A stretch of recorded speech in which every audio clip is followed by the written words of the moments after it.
आप सभी को गुड मॉर्निंग। मैं विवेक सारस्वत आप सभी का आपके अपने YouTube channel aviator academy classes पर आपका स्वागत करता हूं। आज की क्लास में हम लोग जिस टॉपिक पर चर्चा करेंगे वो टॉपिक है आपका परमाणु। चलिए आज की इस क्लास को हम लोग आरंभ करते हैं। जैसा कि हम और आप जानते हैं कि कोई भी जो पदार्थ है उस पदार्थ का सबसे छोटा अविभाज्य कण होता है पदार्थ का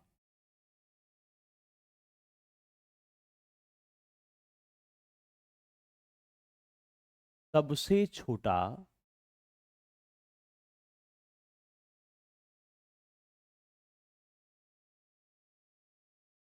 अविभाज्य जो कण होता है वो क्या होता है? परमाणु होता है। पदार्थ छोटे छोटे अणुओं से मिलकर बना होता है। अणु परमाणुओं से मिलकर बना होता है। परमाणु के भाग जरूर होते हैं, इलेक्ट्रॉन, प्रोटॉन और न्यूट्रॉन, लेकिन प्रोटॉन और न्यूट्रॉन या इलेक्ट्रॉन्स में परमाणु को विभाजित नहीं किया जा सकता। इसके लिए हम ये कहते हैं कि पदार्थ का सबसे छोटा अविभाज्य अर्थात विभाजित न होने वाला जो कण है वो कण क्या कहलाता है? परमाणु के। ठीक है। जब हम परमाणु के विषय में बात करते हैं तो परमाणुओं की जो स्थिति है, देखिए परमाणु में क्या होता है। परमाणु के विषय में सबसे पहले एक वैज्ञानिक आए जिनका नाम था थॉमसन। ठीक है, क्या नाम आया? थॉमसन। थॉमसन ने क्या किया? थॉमसन ने अपना एक परमाणु मॉडल दिया, है ना। और इस परमाणु मॉडल में क्या कहा गया? देखिए आपने देखा होगा कि जिस प्रकार से तरबूज जो होता है ना, तरबूज, उस तरबूज में क्या होते हैं? बीज धसे रहते हैं। इसी प्रकार से थॉमसन ने कहा कि ये जो परमाणु है ना, इस परमाणु का जो सतह होती है वो कैसी होती है? धनात्मक होती है। और जो अंदर जो है वो इलेक्ट्रॉन्स धसे हुए रहते हैं।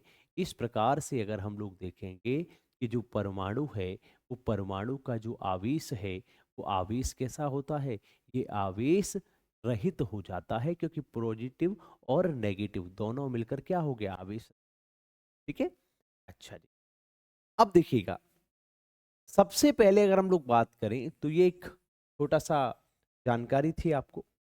इस टॉपिक में हम लोग किसके बारे में बात करें?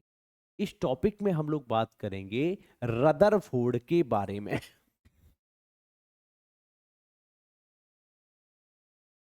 इसके बारे में बात करेंगे, रदरफोर्ड का परमाणु मॉडल। रदरफोर्ड का परमाणु मॉडल।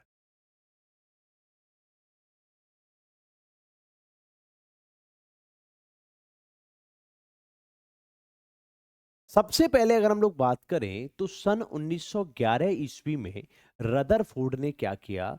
रदरफोर्ड ने आपका जो सोने की जो पत्ती थी उस पर क्या किया? अल्फा कणों की बमबारी की, है ना। जो सोने की जो पत्ती थी उस सोने की पत्ती पर अल्फा कणों की बमबारी की। और अल्फा कणों की बमबारी करने के बाद में उसने क्या किया? कुछ अपने क्या निष्कर्ष निकाले? क्या निष्कर्ष निकाले? देखिए, जब इसने स्वर्ण पत्ती पर जब अल्फा कणों की बमबारी की तो अल्फा कणों की बमबारी करने के बाद में इसने क्या किया? इसने अपने कुछ निष्कर्ष निकाले। अब वो बमबारी करने के बाद इसने क्या देखा, क्या स्थिति है, जरा उस पर हम लोग चर्चा करें। देखिए, इसने कहा कि सामान्य रूप से जब क्या किया गया? जब अल्फा कणों की बमबारी सोने की पत्ती पर की गई तो ऐसी स्थिति में क्या हुआ? ज्यादातर जितने भी अल्फा कण थे वो कैसे हो गए? वो अल्फा कण सीधे के सीधे निकल गए। ठीक है। अर्थात उनमें किसी भी प्रकार का कोई भी विचलन जो है वो नहीं हो। ठीक है जी। ठीक है ना? चलिए भाई, कुछ अल्फा कण ऐसे थे जो थोड़े से विचलित हुए। ठीक है, अब देखिए, कुछ ऐसे अल्फा कण थे जो क्या हो गए, जो परावर्तित होकर आ गए। तो सामान्य रूप से क्या किया गया, इस प्रकार से इसने परमाणु के विषय में अपने कुछ विचार पेश किए। क्या कहा गया? अब वो विचार क्या थे? देखिए, जैसा कि हम और आप जानते हैं कि जो अल्फा कण हैं वो कैसे होते हैं? धनावेशित होते हैं। अब इसने क्या देखा? इसने देखा कि जब अल्फा कणों की बमबारी जो है वो किस पर की जाती है? स्वर्ण पत्ती पर की जाती है। तो स्वर्ण पत्ती पर करने पर एक सामान्य रूप से स्थिति इन्होंने देखी। और वो सामान्य रूप से स्थिति क्या थी कि अधिकांश अल्फा कण अपने मार्ग से विचलित नहीं होते। अर्थात हम ये कह सकते हैं कि किसी भी पदार्थ के परमाणु का अधिकांश जो हिस्सा होता है वो अधिकांश हिस्सा कैसा होता है? खाली होता है। ये बात समझ में आ गई? अच्छा जी, फिर क्या कहा गया? पदार्थ का, अब देखिए, अल्फा कण धनावेशित है। जब अल्फा कण धनावेशित हैं तो कुछ अल्फा कणों की स्थिति क्या हुई कि वो अपने मार्ग से विचलित हुए, प्रतिकर्षित हुए। अब आप एक बात बताइए, अल्फा कण धनावेशित है और जब धनावेशित है और अगर नाभिक में, अगर जो जहां पर पदार्थ का जो पॉजिटिव है, धन आवेश जो है, जो कार्य करता है, अगर वो स्थिति कैसी होती, ऋणावेशित होती, तो पॉजिटिव को नेगेटिव से मिलते तो अट्रैक्ट करता। लेकिन हमारा जो अल्फा कण है वो परावर्तित हुआ है, प्रतिकर्षित हुआ है। तो जब वो प्रतिकर्षित हुआ है, इसका मतलब है कि नाभिक जो उपस्थित है, जिसको नाभिक नाम दिया गया रदरफोर्ड के द्वारा, कि नाभिक में हमेशा कैसा आवेश होता है? धन आवेश होता है। इसीलिए धन आवेश होने के कारण ही ये क्या हुआ? प्रतिकर्षित होकर चला गया। और बीच की स्थिति अगर आप देखें तो ये जो नाभिक है, ये नाभिक कैसा है? ये नाभिक धन आवेश होता है, क्योंकि धन आवेशित होने के कारण ही ये प्रतिकर्षित हो। ठीक है, या इसको इस प्रकार से भी कहा जा सकता है, जैसे ऐसे कहीं कहीं इमेज आपको ऐसे भी दिख जाएगी कि ये सोने की पत्ती है। सोने की पत्ती पर क्या किया गया? सोने की पत्ती पर जब अल्फा कणों की बमबारी की गई, ये सीधा निकल गया, ये सीधा निकल गया, ये थोड़ा सा विचलित हो गया, ये थोड़ा सा विचलित हो गया, और ये जैसे गया वैसे वापस आ गया। तो ये अगर देखा जाए तो इस प्रकार से हमने क्या किया? हमने, रदरफोर्ड ने अपना जो परमाणु मॉडल था वो किस प्रकार की स्थिति थी उसके बारे में हमने चर्चा की। ठीक है, अब देखिए, अब हम इसको डिटेल में थोड़ा सा पढ़ लेते हैं क्या है, क्योंकि जब तक आपको नोट नहीं कराया जाएगा तब और भी स्थितियां होती। देखिए क्या कहा, टॉपिक क्या है आपका? रदरफोर्ड का परमाणु मॉडल।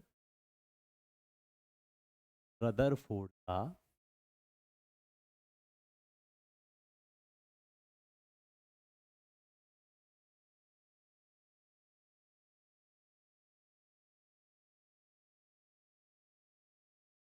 ठीक है, देखिए,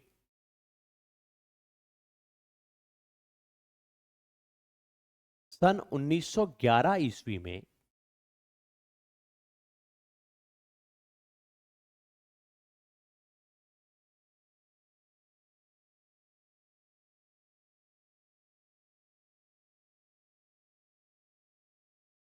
रदरफोर्ड ने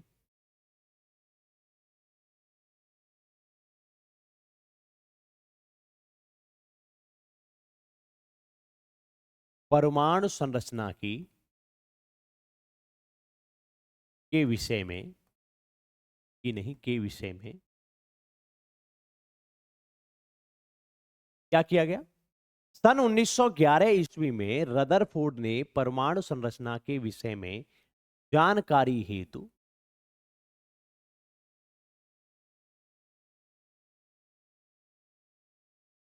क्या किया? उसकी जानकारी हेतु क्या किया कि स्वर्ण पन्नी पर,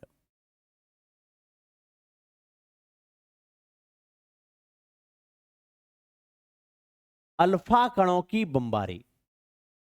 देखिए, जो आपको बताया गया है फिगर के साथ साथ वही चीज हम नोट डाउन कर रहे हैं। तो जहां आपको ये लगे कि नहीं सर, ये आपने बताया ही नहीं और आप इसको बता रहे हैं, तो ऐसी स्थिति नहीं है। ठीक है, तो नहीं बताया गया उसको बता दीजिएगा। ठीक है, चलो भाई। तो क्या कहा गया, जानकारी हेतु स्वर्ण पन्नी पर अल्फा कणों की बमबारी कराई गई। बमबारी कराई गई।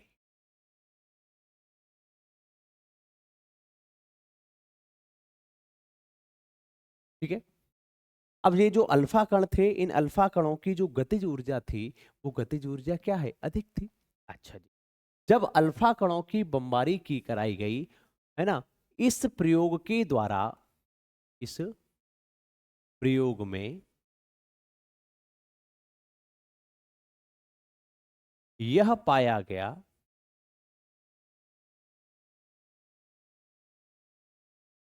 कि अल्फा कण, सॉरी, इस प्रयोग के द्वारा या इस प्रयोग में या इस प्रयोग के द्वारा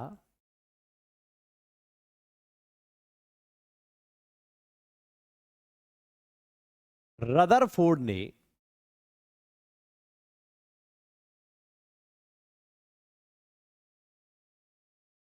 निम्नलिखित निष्कर्ष निकाले। निम्नलिखित निष्कर्ष निकाले।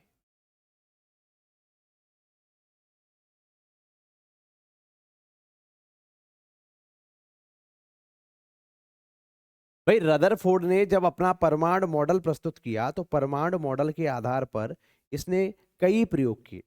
ठीक है, अच्छा जी, सबसे पहले क्या किया गया,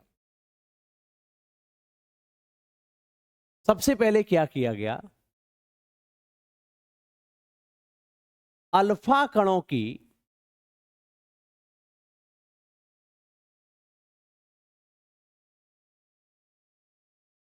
बमबारी करने पर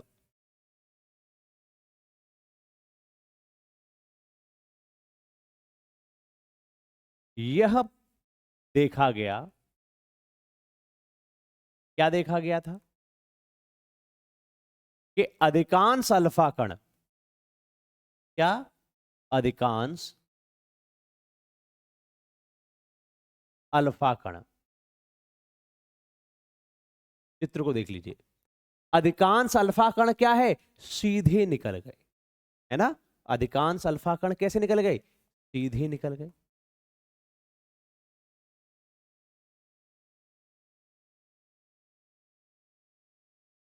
निकल गए। और जब अधिकांश अल्फा कण जब सीधे निकल गए, तो इससे उसने क्या निष्कर्ष निकाला, क्या निष्कर्ष निकालोगे भाई, जब सीधे निकल गए तो यह पाया गया, तो यह निष्कर्ष निकाला गया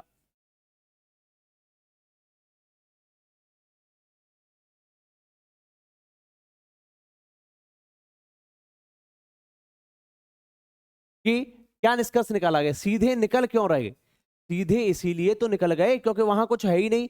तो यह निष्कर्ष निकाला गया, क्या निकाला गया, कि परमाणु का अधिकांश हिस्सा, परमाणु का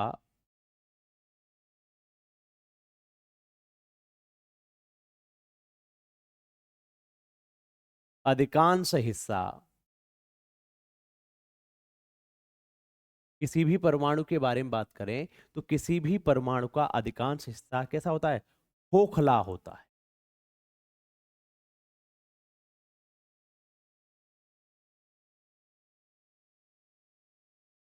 अगर मान लीजिए वो अधिकांश हिस्सा अगर खोखला न होता, तो ऐसी स्थिति में किसी न किसी से तो टकराता। अच्छा, ये जो अल्फा कणों की जो बमबारी कराई गई, इसमें भी आपको विशेष रूप से ध्यान रखना है कि बमबारी निर्वात में कराई गई। निर्वात में कराने का बेनिफिट क्या हुआ, निर्वात में कराने का बेनिफिट ये हुआ कि इससे कि अल्फा कण जो है वो हवा या वायु के कणों से टकराएं नहीं। ठीक है, एक तो ये निष्कर्ष निकाला गया। अब देखिए दूसरा निष्कर्ष क्या है, कुछ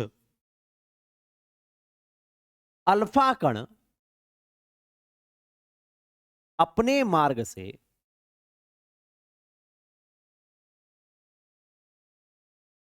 कुछ अल्फा कण अपने मार्ग से अल्प विचलित हुए,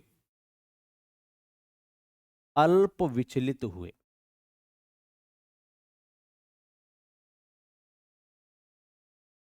देखो भाई, हमारे पास में कुछ अल्फा कण ऐसे हैं जो अपने मार्ग से थोड़े से विचलित हुए।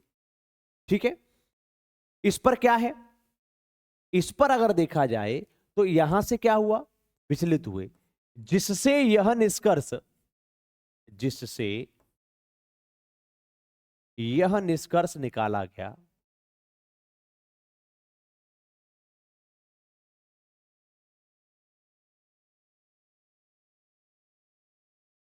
क्या निष्कर्ष निकाला गया। अब ये बताइए, अल्फा कण होता है आपका धनावेशित। कैसा होता है, धनावेशित होता है। जब अल्फा कण आपका धनावेशित होता है और धनावेशित होने के बाद में ये जो है ये विचलित हो रहा है, विचलित हो रहा है, इसका मतलब क्या है कि वहां जो कोई भी तत्व है या जो भी स्थिति है वहां पर कौन सा आवेश होगा, वहां पर आपका धन आवेश होगा। तो क्या कहा गया, कुछ अल्फा कण अपने मार्ग से अल्प विचलित हुए, जिससे यह निष्कर्ष निकाला गया कि परमाणु का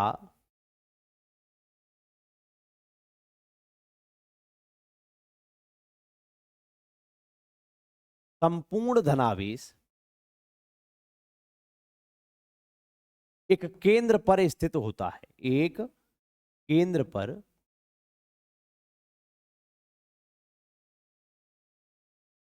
स्थित होता है। भाई, अल्फा कण धनावेशित है, और जब अल्फा कण धनावेशित है तो ऐसी स्थिति में अल्फा कणों के विचलित होने का अर्थ क्या है, अल्फा कणों के विचलित होने का अर्थ यह है कि जो अल्फा कण है उससे जो केंद्र पर जो आवेश है या परमाणु के अंदर जो आवेश है, अगर हम उसके बारे में बात करें तो वो आवेश कैसा है, वो आवेश आपका धनावेश है, क्योंकि धनावेश नहीं होता तो वो विचलित नहीं होता। ये बात आपको समझ में आ गई, ठीक है। अब देखो जरा, केंद्र पर स्थित होता है, जिसे क्या कहते हैं, जिसे नाभिक नाम दिया गया, जिसे नाभिक कहा जाता है।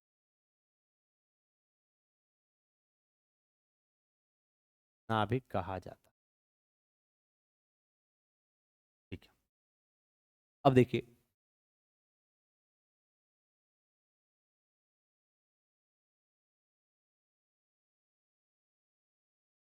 कुछ अल्फा कण अपने मार्ग से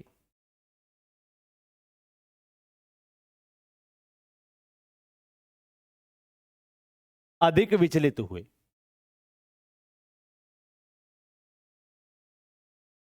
अगर आप चाहें तो ऐसा ले सकते हैं, अल्प विचलित का मतलब है 90 डिग्री से कम, और अगर अधिक विचलित की बात करें तो 90 डिग्री से अधिक।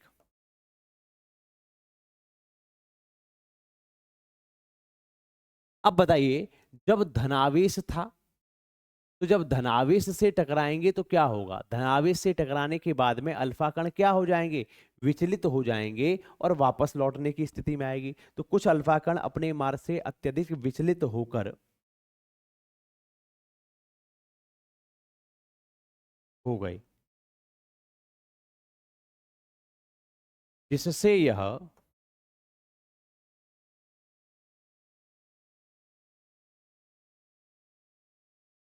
निष्कर्ष निकाला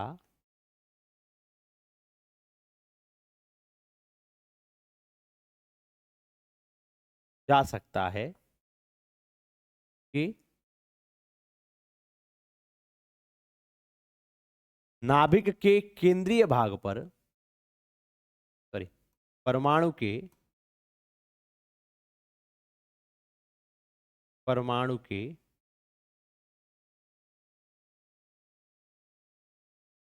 केंद्रीय भाग पर क्या होता है, धन आवेश होता है,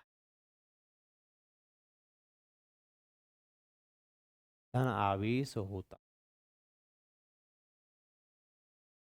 ठीक है। अर्थात दूसरे शब्दों में हम ये भी कह सकते हैं कि जो नाभिक है वो नाभिक कैसा होता है, धनावेशित होता है। तो मैं जरा साइड में हो जाता हूँ, आप स्क्रीनशॉट ले लीजिए, फिर हम लोग आगे बढ़ते हैं। ठीक है।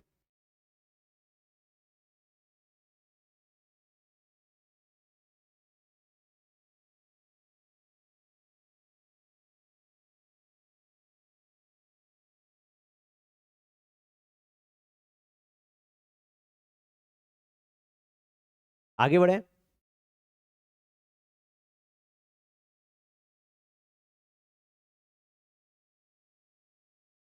अगला क्या निष्कर्ष निकाला गया?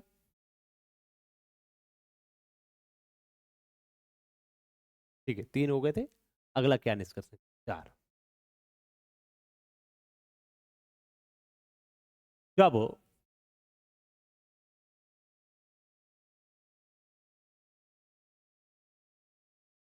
रदरफोर्ड ने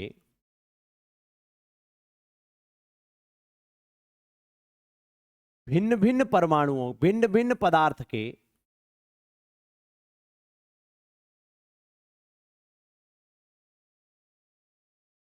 भिन्न भिन्न पदार्थ के क्या किया गया? रदरफोर्ड ने जब भिन्न भिन्न पदार्थ के परमाणुओं पर क्या किया गया? जब रदरफोर्ड ने भिन्न भिन्न पदार्थ के परमाणुओं पर अल्फा कण की बमबारी की, अल्फा कणों की बमबारी की,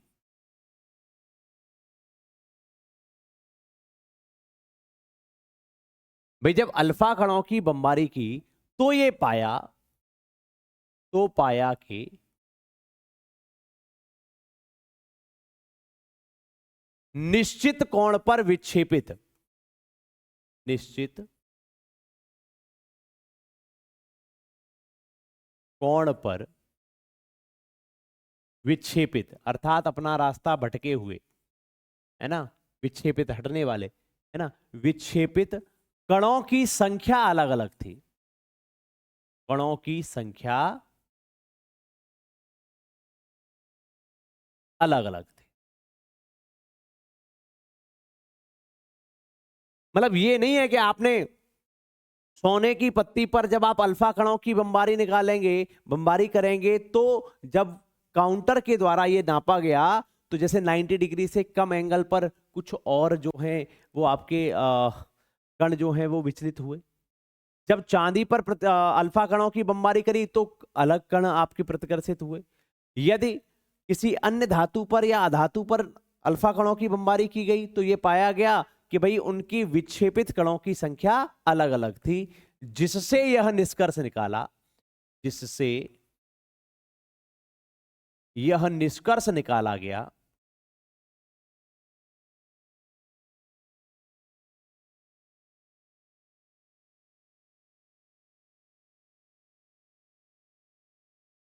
कि प्रत्येक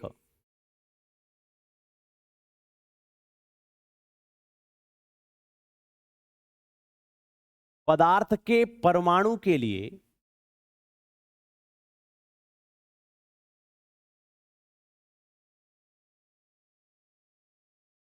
नाभिक में धनावेश की मात्रा अलग अलग होती है। नाभिक में धनावेश की मात्रा,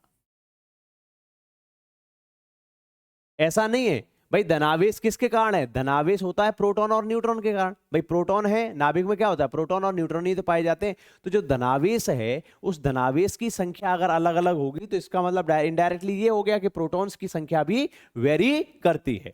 और जब प्रोटॉन की संख्या वेरी करेगी तो क्या होता है, किसी नाभिक में उपस्थित प्रोटॉनों की संख्या को हम क्या कहते हैं, परमाणु क्रमांक कहते हैं। इसका मतलब भिन्न भिन्न पदार्थों का जो परमाणु क्रमांक है वो भी अलग अलग होता है। तो क्या कहा गया, प्रत्येक पदार्थ के परमाणु के लिए नाभिक में धनावेश की मात्रा अलग अलग होती, क्या होती है, धनावेश की मात्रा अलग अलग होती है।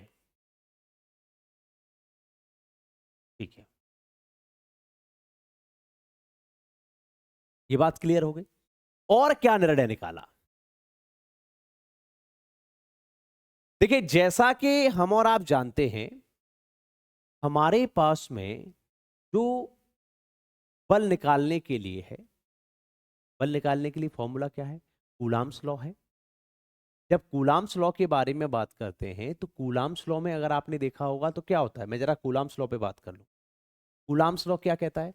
कूलाम्स लॉ कहता है कि लगने वाला बल उनके आवेशों के गुणनफल के अनुक्रमानुपाती होता है तथा लगने वाला बल उनकी बीच की दूरी के वर्ग के व्युत्क्रमानुपाती होता है। इसका मतलब बल जो है वो दूरी के वर्ग के व्युत्क्रमानुपाती होता है। ये सिंपल सी बात है। अब क्या किया गया?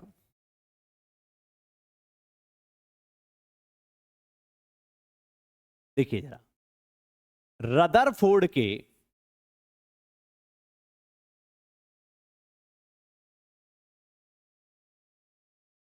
परमाणु मॉडल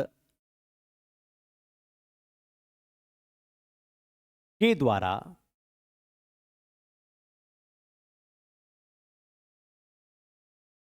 यह निष्कर्ष निकाला गया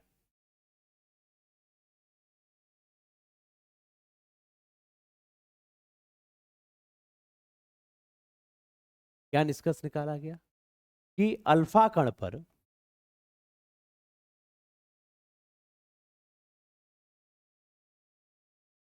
कार्य करने वाला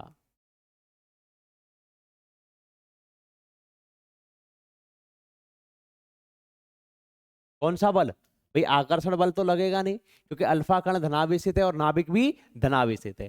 तो रदरफोर्ड के परमाणु मॉडल के द्वारा यह निष्कर्ष निकाला गया कि अल्फा कण पर कार्य करने वाला प्रतिकर्षण बल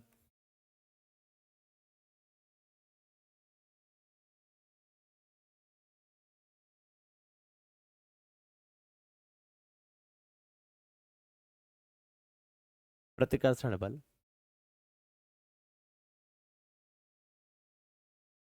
बीच की दूरी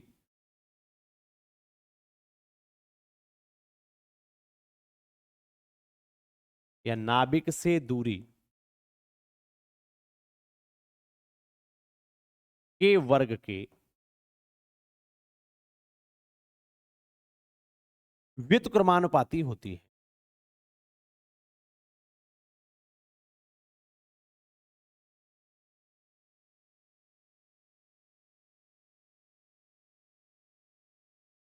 क्या होता है? अब बीच की दूरी के वर्ग के व्युत्क्रमानुपाती है, इसका मतलब क्या है? इसका मतलब है कि जो कूलाम का नियम है वो कूलाम का नियम न केवल अन्य पदार्थों के लिए कारगर होता है, जबकि परमाणुवी जो दूरी होती है उनके लिए भी ये कारगर होता है। ठीक है, मैं जरा साइड में हो जाता हूं। अब हम लोग चर्चा करेंगे इससे संबंधित जो कमियां क्या रही रदरफोर्ड के परमाणु मॉडल की, उसके विषय में हम लोग चर्चा करें। ठीक है, नोट कर लिया आप लोगों ने? ठीक है, स्क्रीनशॉट ले लीजिए आप इसको। अब देखिए जरा, पहला पॉइंट आता है रदरफोर्ड के परमाणु मॉडल की कमी।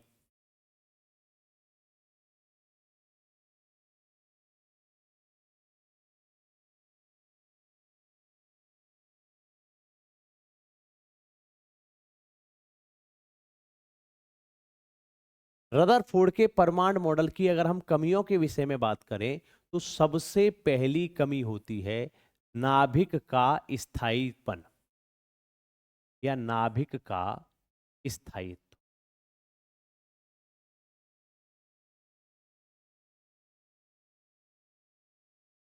देखिए क्या होगा अगर हम सामान्य रूप से देखें तो, जैसा कि हम और आप जानते हैं, देखो एक सिंपल सी बात आप समझ, ये नाभिक है, नाभिक में धन आवेश है और बाहर ऋण आवेश है। ये क्या है? ये इलेक्ट्रॉन। अब अगर देखा जाए तो सामान्य रूप से अगर ये जो नाभिक है, इस नाभिक के चारों ओर यदि उसका विपरीत आवेश अर्थात इलेक्ट्रॉन्स जो हैं, वो इलेक्ट्रॉन्स अगर चक्कर लगा रहे हैं तो लगाते लगाते ये ऊर्जा उत्सर्जित करेंगे। ऊर्जा उत्सर्जित करेंगे तो ऊर्जा का क्षय होगा, और ऊर्जा का जब क्षय होगा तो ऐसी स्थिति में क्या होगा कि ये जो इलेक्ट्रॉन्स हैं, ये इलेक्ट्रॉन्स घूमते घूमते क्या होगा, नाभिक में गिर जाएंगे। और जब नाभिक में गिर जाएंगे तो ऐसी स्थिति में क्या हुआ, परमाणु नष्ट हो जाएगा। तो क्या ऐसा होता है? नहीं होता। अर्थात नाभिक का स्थायित्व किस प्रकार से है कि पॉजिटिव आपका नाभिक होने के बावजूद और बाहर जो है इलेक्ट्रॉन्स के मूवमेंट होने के बावजूद जो ये नाभिक है, उस नाभिक में आपका इलेक्ट्रॉन्स नहीं गिरता। तो इसके विषय में रदरफोर्ड जो है, अर्थात नाभिक जो है वो स्थायी कैसे है, परमाणु जो है वो स्थायी कैसे है, इसके विषय में रदरफोर्ड कोई भी जानकारी नहीं दे पाए। ठीक है, पहली बात, ये बात समझ में आ गई आपको? दोबारा से समझ लीजिए कि जब हमारे पास में इलेक्ट्रॉन्स हैं, इलेक्ट्रॉन्स बाहरी कक्षाओं में चक्कर लगाते हैं, ये बात क्लियर है। नाभिक जो है वो नाभिक कहाँ होता है, बीच में होता है। इस पर आवेश कौन सा है, धनावेश होता है। जब ये धनावेश होता है, इस धनावेश के चारों ओर जब इलेक्ट्रॉन्स चक्कर लगा रहे हैं और ऊर्जा का उत्सर्जन कर रहे हैं, तो एक ऐसी स्थिति आएगी कि क्या होगा, ये जो इलेक्ट्रॉन है, ये इलेक्ट्रॉन धीरे के धीरे क्या होगा, अपनी ऊर्जा को क्षय करता जाएगा। और क्षय करते करते क्या होगा, इसकी दूरी घटती चली जाएगी। और दूरी घटने के साथ साथ क्या होगा, ये इलेक्ट्रॉन्स नाभिक में गिर जाना चाहिए, लेकिन ऐसा होता नहीं है। इसलिए नाभिक का जो स्थायित्व है वो किस प्रकार से है, इसके विषय में रदरफोर्ड कोई भी जानकारी नहीं दे पाए। ठीक है, तो सुनिए क्या कहा गया।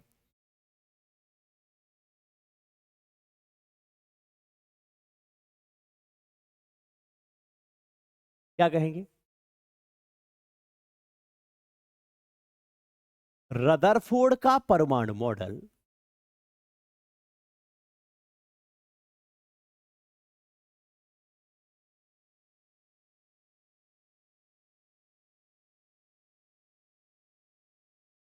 रदरफोर्ड के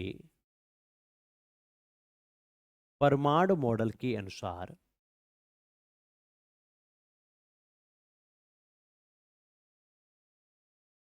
क्या हुआ, नाभिक में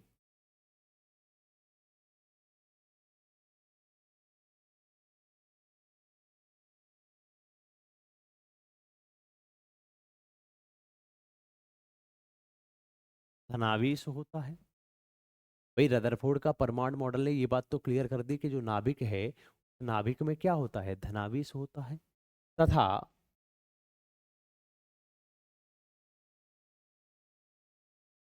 विपरीत आवेश इलेक्ट्रॉन, विपरीत आवेश वाले इलेक्ट्रॉन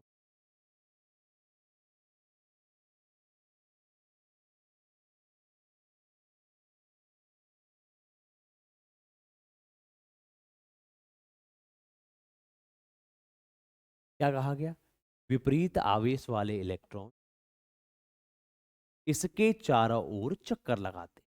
देखिए आप एक चीज और समझ लीजिए, सबसे पहले कंसेप्ट समझो और समझने के बाद में जो आपकी भाषा है, यदि आप अपनी भाषा में भी उसको लिख देंगे तो गलत नहीं है, ये समझ लीजिए।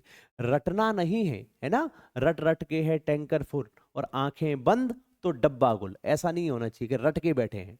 अगर आप देखेंगे कि रदरफोर्ड के परमाणु मॉडल के अनुसार नाभिक में क्या होता है, धनावेश होता है, तथा विपरीत आवेश वाले इलेक्ट्रॉन्स इसके चारों ओर चक्कर लगाते हैं, इसके चारों ओर चक्कर लगाते हैं। ठीक है भाई।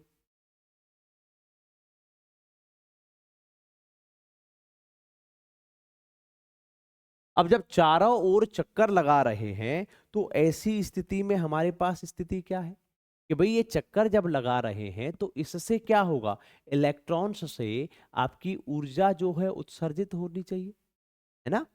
क्या होगा, इलेक्ट्रॉन्स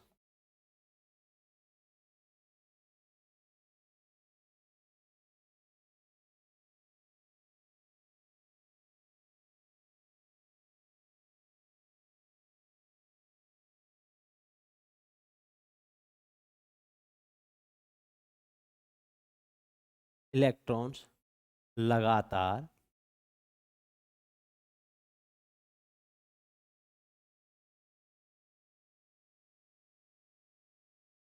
ऊर्जा उत्सर्जित करेंगे।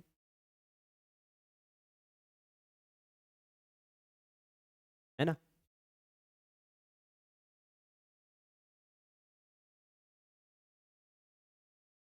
जिसके परिणाम स्वरूप क्या होगा?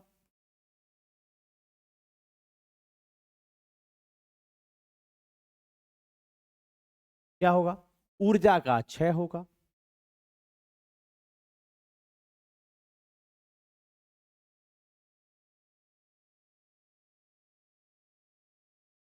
क्षय होगा तथा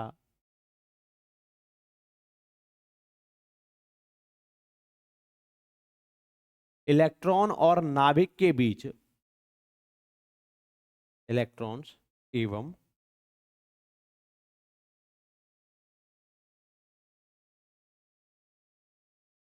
नाभिक के बीच की दूरी क्या होगा? भाई बीच की दूरी क्या होगी? धीरे धीरे कम हो जाएगी।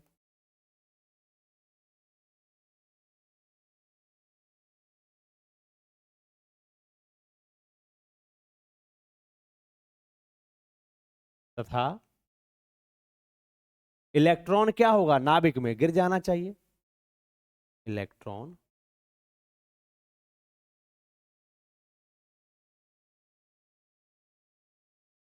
नाभिक में गिर जाना चाहिए। अरे आपने देखा होगा, जैसे दूध लेके जाते हैं या कमंडल लेके जा रहे हैं और आपने क्या किया, ऐसे उसको या लट्टू घुमा रहे हैं ऐसे, तो जब तक वो तनी रहेगी, तनाव बना रहेगा, तब तक तो क्या है, वो घूमती रहेगी। लेकिन अगर जब तनाव कम हो जाएगा तो उसको क्या है, गिर जाना चाहिए। लेकिन क्या ऐसा होता है? क्या ऐसा होता है? नहीं होता।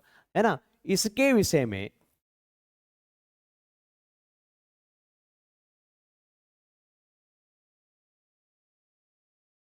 भाई गिरता तो नहीं है, इसका मतलब भाई नाभिक तो कैसा रहता है, स्थायी रहता है ना। इसके विषय में रदरफोर्ड कोई जानकारी नहीं दे पाए। रदरफोर्ड कोई जानकारी नहीं दे पाए। एक तो ये कमी थी भाई।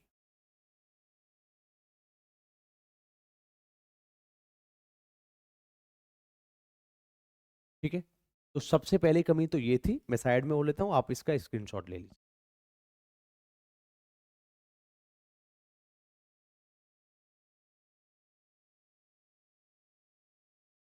आगे बढ़े।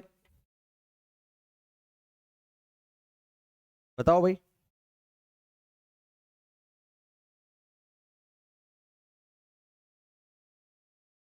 आगे बढ़े, दूसरी कमी क्या थी? अगली कमी थी रेखीय स्पेक्ट्रम की व्याख्या।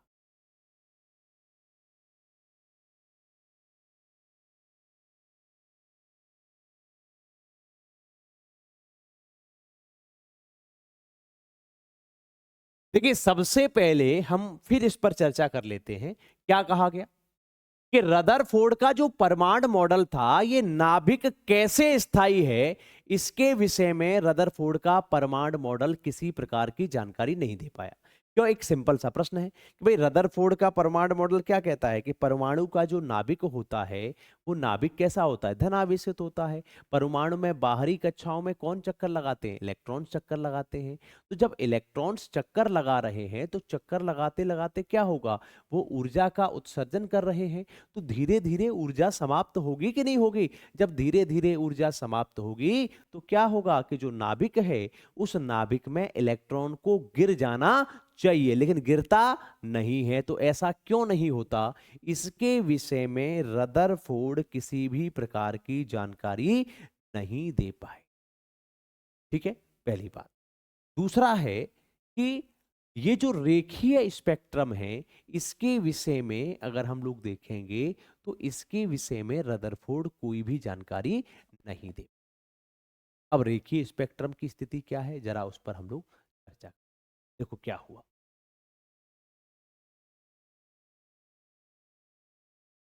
रदरफोर्ड के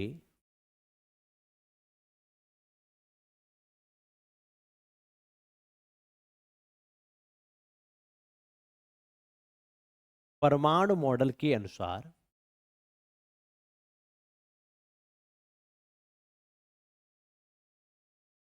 इलेक्ट्रॉन्स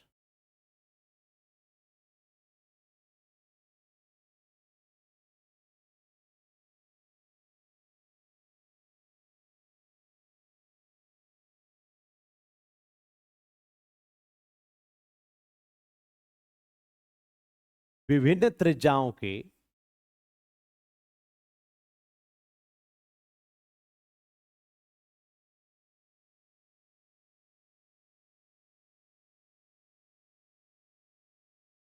वृत्तीय मार्ग में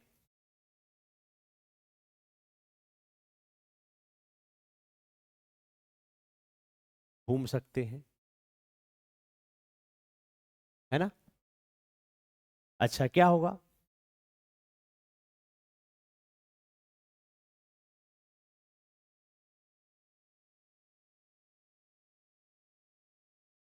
जिसके कारण क्या होगा? सतत ऊर्जा, सतत माने लगातार ऊर्जा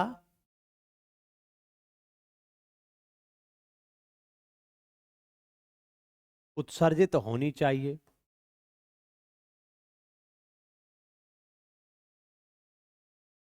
है ना। कैसी होनी चाहिए? लगातार ऊर्जा उत्सर्जित होनी चाहिए। लेकिन ऊर्जा का जो स्पेक्ट्रम है वो कैसा है? रेखीय है, एक सरल रेखा में है। लेकिन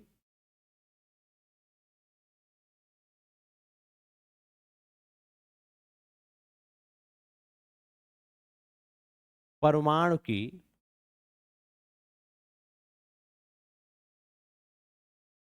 ऊर्जा का स्पेक्ट्रम सतत ना होकर रेखीय होता है, सतत ना होकर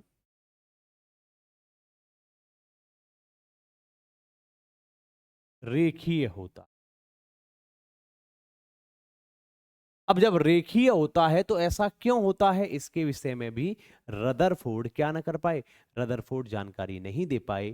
तो ये जो थी, ये दो हमारे रदरफोर्ड के परमाणु मॉडल की कमियां थी। पहला था नाभिक का स्थायित्व, के नाभिक स्थायी कैसे है, और दूसरा आपका है कि रेखीय स्पेक्ट्रम की व्याख्या नहीं कर पाए। इसलिए रदरफोर्ड का जो परमाणु मॉडल था, इस परमाणु मॉडल को बाद में बोर का जो परमाणु मॉडल है उस परमाणु मॉडल से रिप्लेस कर दिया। ठीक है, फिर देखते हैं अब तक हमने क्या पढ़ा, जरा उस पर हम लोग चर्चा कर लेते हैं। देखिए, रदरफोर्ड ने क्या किया? रदरफोर्ड ने परमाणु की विषय में जानकारी प्राप्त करने के लिए क्या किया गया? अपना एक प्रयोग किया। इसके अनुसार क्या किया? अच्छा, ये नहीं है कि ये थ्योरी आपने जो लिखी है, इस थ्योरी के साथ में प्रैक्टिस, ये जो क्या कहते हैं, फिगर नहीं बनाओगे। फिगर तो आपको बनाना है भाई, ठीक है। चलो भाई, तो क्या कहा गया? रदरफोर्ड ने अपना प्रयोग किया। कैसे, किस पर प्रयोग किया? अल्फा कणों की बमबारी कराई गई स्वर्ण पन्नी पर। कुछ विचलित नहीं हुए, अर्थात ज्यादातर हिस्सा खोखला होता है, कुछ थोड़े विचलित हुए, इसका मतलब अल्फा कण है वहां पे, धनावेशित है। कुछ बहुत ज्यादा विचलित हो गए, इसका मतलब ये हो जाता है कि भाई जो धनावेश है वो केंद्रीय स्थिति में है, अर्थात सेंटर पर है, जिसको नाभिक कहा जाता है। फिर क्या कहा गया? फिर रदरफोर्ड ने ये देखा गया कि विचलित होने वाले जो कण हैं, उन कणों की संख्या को जब काउंटिंग करी तो वो हर एक पदार्थ के लिए अलग अलग पाए गए। इसका मतलब ये है कि पदार्थ के परमाणु के लिए नाभिक में जो धनावेश की जो मात्रा है वो बदलती रहती। साथ ही साथ में जो प्रतिकर्षण बल था वो बीच की दूरी के वर्ग के क्या था? व्युत्क्रमानुपाती था। इसका मतलब ये कंफर्म हो गया कि कूलाम का नियम है ना, या चाहे तो आप लिख सकते हैं, इससे यह सिद्ध हो गया, इससे यह सिद्ध हो गया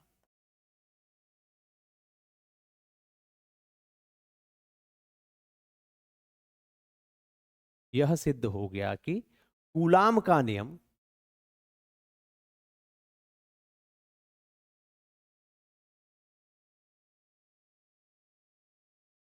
परमाणुवीय दूरी के लिए भी सही है। परमाणुवीय दूरी के लिए भी